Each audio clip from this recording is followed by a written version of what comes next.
Ngayon, nais kong pag-usapan ang isang napakahalagang tema, ang ating mental health. Sa mundo natin ngayon, punong-puno ng mga hamon at pressures, madalas nating nakakalimutan ang halaga ng ating kalusugan sa isipan. Pero mahalaga na maunawaan natin, ang mental health ay hindi lamang isang aspeto ng ating buhay. Ito ay pundasyon ng ating kabuuan. Tulad ng ating pisikal na kalusugan, ang ating mental health ay nangangailangan ng atensyon at pangangalaga. Hindi ito dapat ikahiya. Lahat tayo ay may mga laban na pinagdadaanan.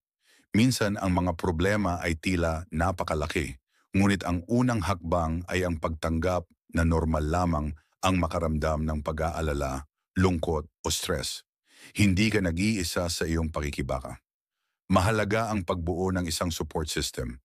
Maghanap ng mga tao, mga kaibigan, pamilya o kahit profesional na makikinig at makakaintindi. Ang simpleng pakikipag-usap ay maaaring maging simula ng malaking pagbabago.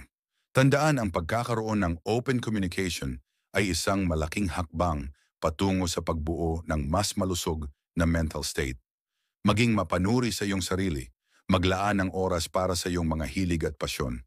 Kahit gaano kalit ang mga ito, ang mga simpleng bagay tulad ng pagbabasa, pagpinta, o paglalakad sa labas ay makatutulong upang maibsan ang stress at mapanatili ang positibong pananaw.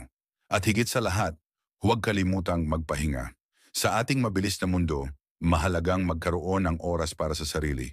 Hindi ito pagpapabaya, ito ay isang pagkilos ng pagmamahal sa sarili. Ang pahinga ay nagbibigay daan para sa ating isip na muling mag-refresh at makabawi. Sa huli, nais kong ipaalala sa inyo, ang mental health ay hindi isang destinasyon, kundi isang paglalakbay.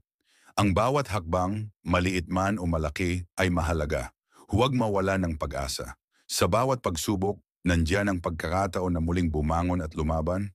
Ang hinaharap ay puno ng mga posibilidad at kasama ang wastong pag-aalaga sa ating isipan, tiyak na makakamit natin ang ating mga pangarap.